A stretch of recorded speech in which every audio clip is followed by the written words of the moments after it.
I'm Marilee Caruso. It's Friday, October 31st. Today.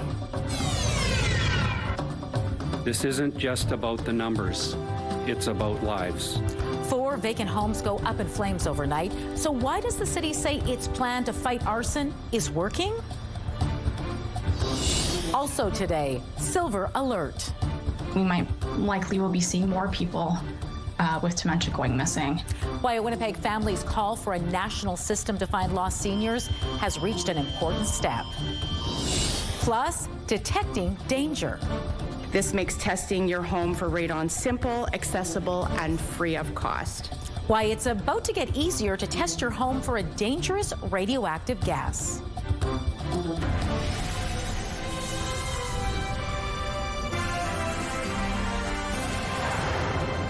Good afternoon. Thanks for joining us. With 177 arson investigations so far this year, Winnipeg's arson fire rate is significantly higher than similar-sized cities across Canada.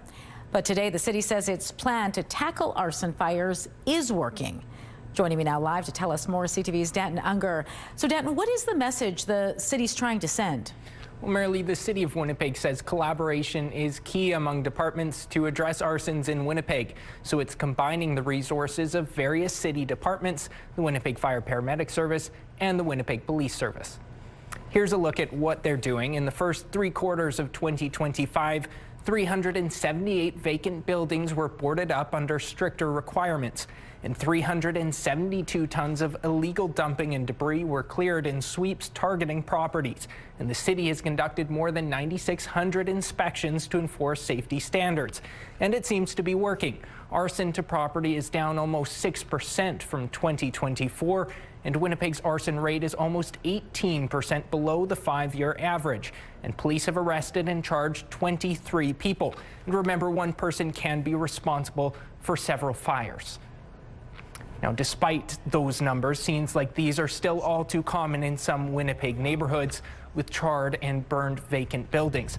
Take last night and this morning, for instance. Fire crews responded to 5 separate fires on William Avenue, William Newton Avenue, Talbot Avenue, Juno Avenue, and on Burroughs, all vacant. And according to the Fire Paramedic Service, some have been torched time and time again.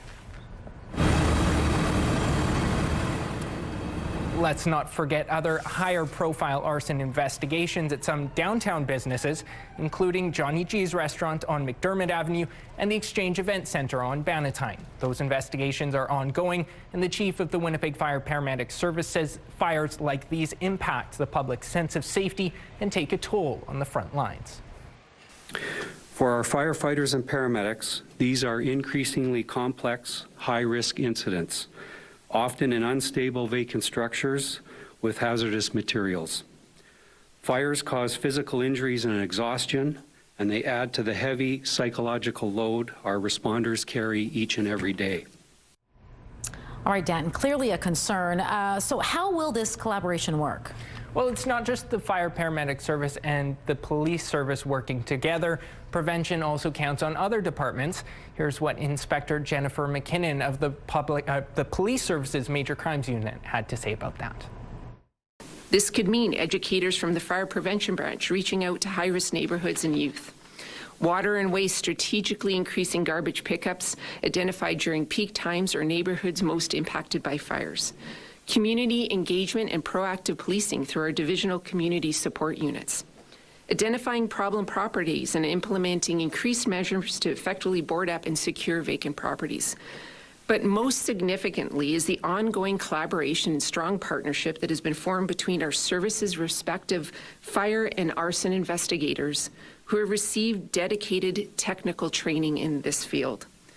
Dan, is there anything the public can do to help? Yes, there is, Marilee. The city says you can call 311 to report breached windows, unsecured vacant buildings, or illegal dumping. And you can call 911 if you see someone breaking into a vacant or boarded up building. You can also share anonymous tips with Winnipeg Crime Stoppers, which has increased its reward amount for the month of November for any information about arsons. CTV's Jeff Keel is following this story for you tonight. You can watch his full report right here on CTV News at 6. Looking forward to it. Thanks, Danton. 2 inmates have escaped from a federal correctional facility. Staff discovered 33-year-old Clifford Lamarand and 39-year-old Corey Everett missing last night from Ochi Chakosipi Healing Lodge. The lodge is a minimum security facility in Crane River, which aims to help inmates gradually reintegrate into the community. Clifford Lamarand is serving a more than 6-year sentence for various assault and sexual assault charges. He's 5'11", 231 pounds, with brown eyes, brown hair, and tattoos on his hands, neck, and right calf. Corey Everett is serving more than a 5-year sentence for drug possession and trafficking, as well as escaping or being at large without excuse and fleeing a peace officer. He's 5'6", 152 pounds, with brown eyes, black hair, and he has tattoos on his forearms, hands, chest, back, and left ring finger. Anyone who sees these 2 men or has any information about their whereabouts is asked to call police. A Winnipeg family's call for a national silver alert system has reached the House of Commons. The Mobergs have shown tremendous courage, Mr. Speaker, and we must act now to protect our most vulnerable and prevent future tragedies. Tuesday, Conservative MP Raquel Dancho presented a petition signed by more than 7,300 people. It calls for the government to develop a silver alert system geographically targeting mobile phones when a vulnerable senior goes missing, similar to Amber Alerts for missing children. The petition was launched by the Moberg family following the disappearance of Earl Moberg more than 2 years ago. The 81-year-old man with advanced dementia was last seen December 12, 2023, while out on a walk in North Kildonan. His daughter believes the petition could save lives. We know with those, very chilling statistics that, even within 12 hours, if somebody with dementia, they're not found, there's already a 50% chance that they're injured or deceased. And it's really speaks to the seriousness and of how quickly we need to respond so people can be found alive. The government now has 45 days to respond to the petition. RCMP had made an arrest following an alleged kidnapping in northern Manitoba. 36-year-old Riley Champagne was arrested in Winnipeg earlier this week. He was wanted on charges including kidnapping with a firearm, forcible confinement, assault, and assault with a weapon, along with other weapons-related offenses. The charges, which have not been tested in court, stem from an incident that happened in Thompson a month ago. A 25-year-old woman was reportedly drugged at a bar and forcibly taken to a residence in Gillam for more than 48 hours. She told police she was assaulted and threatened before she managed to escape. Along with Champagne, police previously arrested a 41-year-old woman from Gillam. New details tonight on the city's plan to expand late-night transit service. Currently, these are the areas serviced by late-night buses, meaning the departure is after midnight. Now, outside of those areas, connector routes end at around 10 p.m. and community routes at about 7 p.m.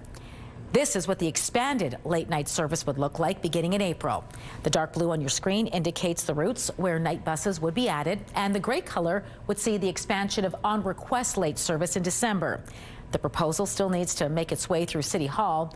It comes with an annual price tag of $4.4 million and around 33 new full-time employees.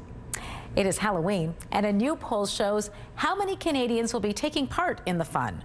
The poll conducted on behalf of the Retail Council of Canada found 3/4 of households across the country have bought candy for the big night, and about half also bought a pumpkin.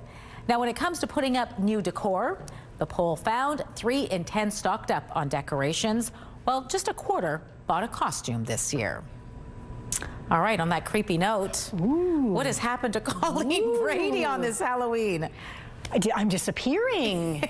You're a little like a ghost tonight, Colleen. Something like that, yes. I've had many people over the years say, why don't you be a green screen? Well, here it is, folks. I'm just a floating head and floating pair of arms. There you go. Halloween, the trick-or-treaters are hitting the street merrily. This looks really weird. I'm just looking into a monitor and looking at myself. So I think it's as weird as you do, folks, but hey, it's fun. Trick-or-treaters are out there on the streets now. It is 5 degrees in Winnipeg. It's 3 in Brandon, and the winds are a little gusty too. Of course, I'm going to have your full trick-or-treat forecast. If you haven't already hit the road yet, well, hopefully you're still watching us. But as soon as you do and you go in search of that candy, you'll know what to expect. Let's take a look right now through the Bath Fitter Live Eye Bath Fitter, your bath and shower experts for more than 40 years. In Winnipeg right now, as I mentioned, it is 5 degrees. It's also a little windy here too. Winds out of the north-northeast at 21 kilometers an hour, gusting to 30. The pressure's rising and the humidity is 77%. Out in traffic on this Friday afternoon, it is Halloween. First of all, watch out for the kiddos out there. Also a crash. This is new. Empress at St. Matthews. There were emergency crews on scene, so both northbound and southbound Empress is entirely blocked, and there is some blockages along eastbound St. Matthews as well, so look out for that. A reminder, daylight saving time ends Sunday. This means clocks go back an hour at 2 a.m. for most of the country. And it may mean an extra hour of sleep for a lot of people. Going forward, the sun's also going to be up earlier, but it's going to set earlier as well. Much more local news still ahead, including why your natural gas bill is likely going up next month. We'll tell you by how much. Have a news tip? When you see news happening, let CTV News Winnipeg know. Text your tips, pictures, and videos to 10400. That's 10400. Message and data rates may apply. Today, after a summit in Toronto, first investments were announced. Rio Tinto will get about $25 million to scale up its production of scandium. It's used in aerospace and auto production. Ucore Rare Metals will get more than $36 million to scale up refining of 2 rare earth elements. Right now, China is the dominant player in the mining and refining of rare earth elements and critical minerals. The G7 nations don't want to rely on Beijing for supplies. Here are the closing numbers for the day. The Canadian dollar is down to 71.32. West Texas Intermediate crude slightly up to 60.98. Western Canadian Select barely moved. It's at 48.21. And the TSX gained 81 points today. Those are your business headlines. I'm Marella Fernandez. Market Watch is brought to you by Manitoba Blue Cross. Group health plans for any size business. Manitobans will be paying a little more for natural gas this winter. The Public Utilities Board of Manitoba approved a rate increase for November 1st of this year. The PUB approved increases to both the basic monthly and the delivery rate for natural gas. It said the average residential customer will see a 6.3% increase from their August rate. Now, for the average household, it works out to an additional $3 a month, or $38 a year.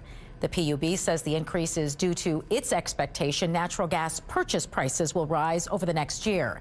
Natural gas rates will be reviewed again in 3 months' time. Well, it's about to get much easier for Winnipeggers to test their homes for radon. Residents can borrow a radon screening kit for free from any Winnipeg Public Library branch. I believe there's about 200 that are available across the city.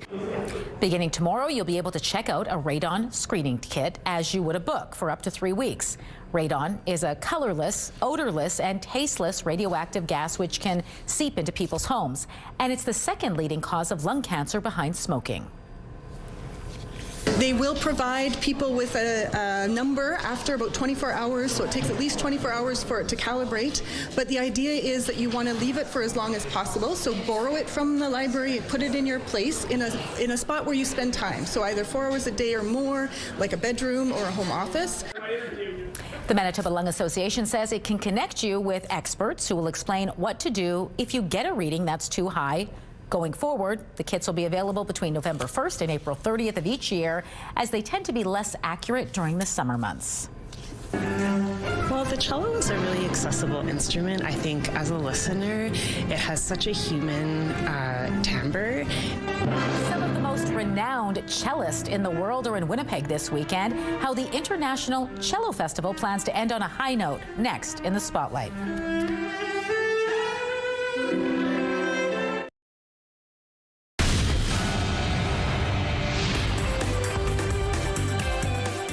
Spotlight sponsored by the Casinos of Winnipeg, presenting Serena Ryder, the Merry Myths Tour.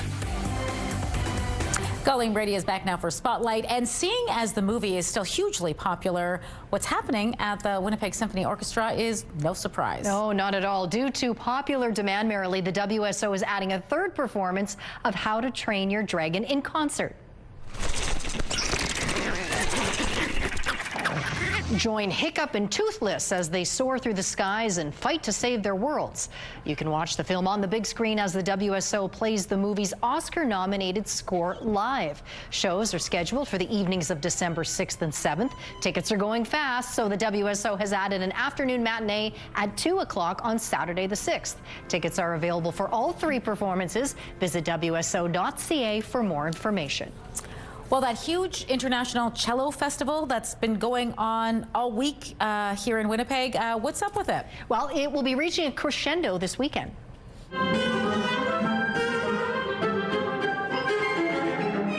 See what we did there, folks? Now that's master cellist Brian Cheng practicing at the Centennial Concert Hall all day today. He and cellists from all over the world are in Winnipeg. The festival concludes tomorrow night with an evening with the Winnipeg Symphony Orchestra, featuring 3 world-renowned soloists, including Cheng and Halifax-born Denise Jokic. These people are artists that have inspired me, that have been sort of mentor-type figures over the years. And then there's the next generation of new young cellists who are coming out, and it's so much fun to see them and to hear them play. So it's like a huge range of artists. Tickets are still available at agassiefestival.com. Sounds like fun. All right, thanks, Colleen. You're welcome. Kickstart the weekend with some great entertainment starting at 7 with Celebrity Wheel of Fortune. Special Forces World's Toughest Test is on at 8, and Boston Blue is up next at 9. It's all right here tonight on CTV. Out on the roads on this Halloween Friday, busy in front of Polo Park, east and westbound on Portage Avenue. Again, watch out for the trick-or-treaters out there on the streets. We still have that crash near Polo Park. Empress at St. Matthews. At last word, that collision and the emergency crews were blocking both the north and southbound lanes of Empress. Women's clothing provided by R.W. & Company. Salon services provided by S&T Spa Salon. We are nearing the end of the Winnipeg High School football season as varsity semifinals get underway.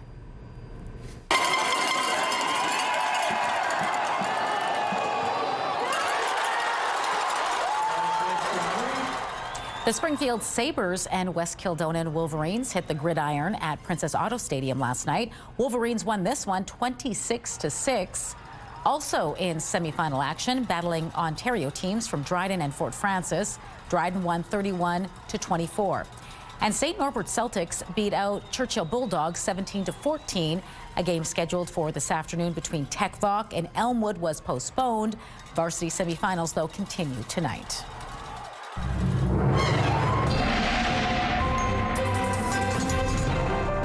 CTV Skywatch weather brought to you by South Beach Casino and Resort. Visit southbeachcasino.ca.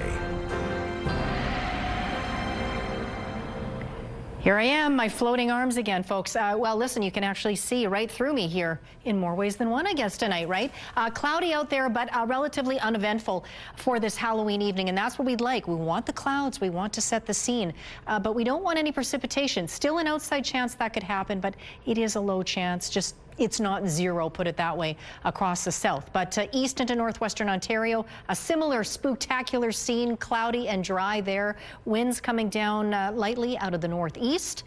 And across the province tonight, a little brighter for the most northern tier of the province, a little cloudier as you make your way through central areas, dry there as well for now. But this is what I'm talking about, folks. Through these primetime trick-or-treating hours, we can't entirely rule out the possibility of a little bit of precipitation, although, as I mentioned, the chance is relatively low. It drops off overnight as we start to clear out. Still some clouds lingering, so watch out for that. But we get into the weekend ahead, and some sunshine for different parts of the province. We will see some sun a little bit here in Winnipeg. Don't count on a lot, though. It will be cloudy like it will be in much of the north, but you can see Saturday afternoon up in the northwest there, a little bit of snow and some freezing rain starts to pop in. It slowly starts to move east throughout the afternoon, and overnight it makes its way over closer to Churchill. But then keep your eyes peeled on this. This is the next disturbance that will bring rain across the Interlake by Sunday morning. It should miss us here in the south, but we'll get some very strong winds tapping into very mild air south of us. Really, it's coming out from the Pacific, and it's going to take temperatures up into the double digits. By that point, it will be November. But first, we have your trick-or-treat forecast. All throughout the primetime trick-or-treating hours, we'll see temperatures only drop gradually, but still a little cool out there, cloudy, again with that low chance of showers. Tonight, we drop even further, all the way down to -1 with that chance of showers this evening. Watch out, the outside chance we could see fog overnight, winds out of the north at 15 kilometers an hour. South winds will pick up and gust tomorrow, tapping into that milder air, a high of 5. But just wait, look at this. Sunday, second day of the month of November, and we go up to double digits, 11 degrees in Winnipeg. Abundant sunshine Monday, 9, 8 on Tuesday, clouding over. Wednesday, a mix of sun and clouds, 6 degrees, and then we'll see cloudier skies into the afternoon on Thursday with another pretty mild November high, right around 5. To our weather photos we go. They are celebrating Halloween out at Donna's house. This is in St. James. They're going to be handing out candy and watching the Jays game this evening. They'll be busy there. And this photo is from Diane out at Notre Dame de Lourdes, a very Halloween-esque photo for you today. Send us your weather photos to winnipegweather@ctv.ca. The CTV Skywatch Pick of the Day is brought to you by the Manitoba Chiropractors Association. We've got your back. A Winnipeg man has a mystery on his hands, and he's hoping you can help him crack the case. There's the old guy that drove us here. Tommy Pham recently bought a box of what he thought were blank VHS tapes from a local seller online. But when he unpacked them, he noticed one was labeled Vacation 1995. So he digitized what was on the tape with the intention of giving it back to the person he bought it from. But as it turns out, that person also doesn't recognize the people in the videos. It looks like it was they were in Vegas, and it seems like they're visiting family. And my guess is it was Christmas because they're unwrapping gifts, and they also went to like a NASCAR thing. Well, as you heard, it appears to show a family vacation to Vegas, and it featured prominently in this footage as 2 younger guys who Pham thinks may be brothers. It's not even clear, though, if this family is from Winnipeg or how this tape ended up in our city. If you do have any clues, you can head to our website, ctvnewswinnipeg.ca, where you can read more and find Pham's contact information. There's some people that are really good on the internet. I think we can crack this case. Well, they look like a lot of fun. Yeah, hopefully we'll find out who they are. We need to know, what happened in Vegas. Hopefully we'll stay be back there. at 6.